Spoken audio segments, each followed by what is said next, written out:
and inhuman thing you did to Edvard last night. I'll never forgive you for it. Such a lovely morning. I think I shall take my coffee out on the terrace. My dear, our guests are accustomed to hear only the finest artists in this house.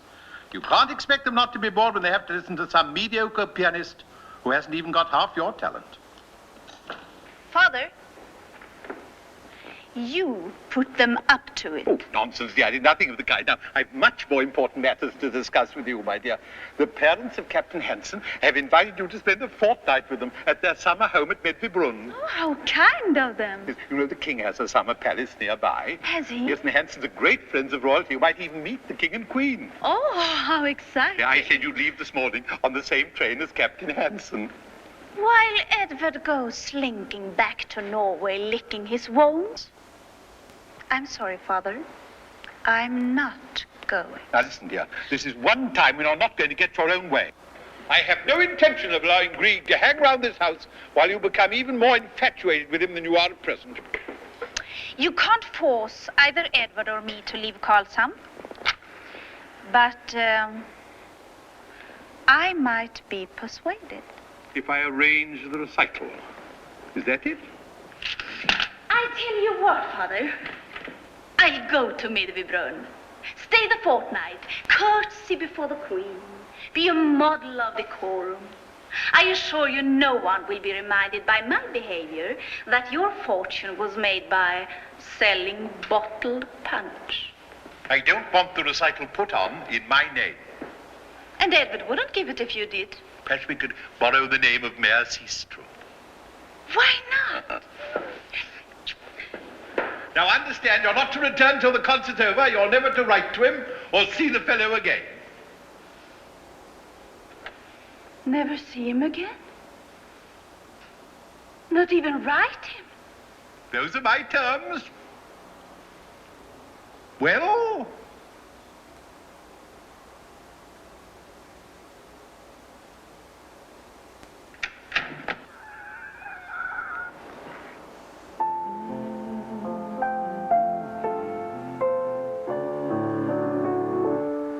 He has heard your music? Well, I don't know.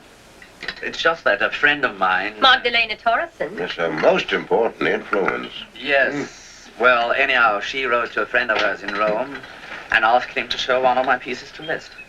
It does sound to me as though you're building your hopes rather prematurely.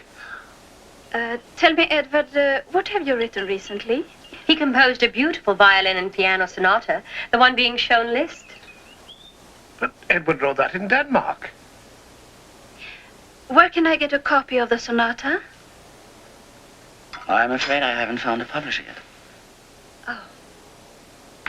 But certainly you've written other things since then. Nothing, absolutely nothing. But he's been very busy. Giving piano lessons to young ladies. By the way, where is your piano? It's upstairs in his studio. Can I have a look at your studio?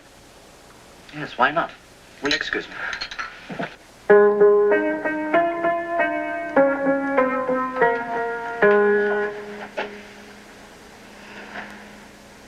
I'm afraid that delightful ditty stretches the ability of even my best pupil.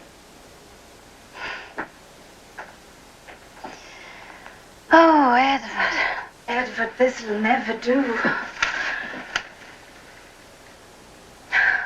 I just can't watch a talent like yours wither in this miserable room.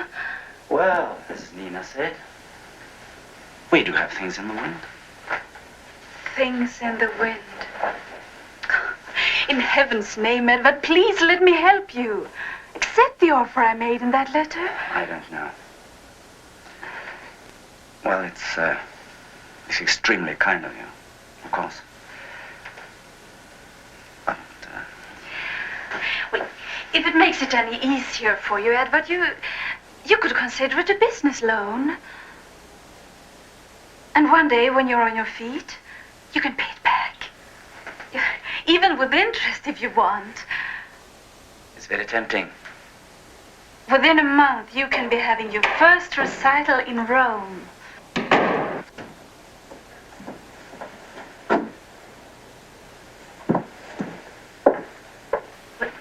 I have the money just sitting in the bank doing nobody any good. And don't be a fool, Edvard. Hello, dear.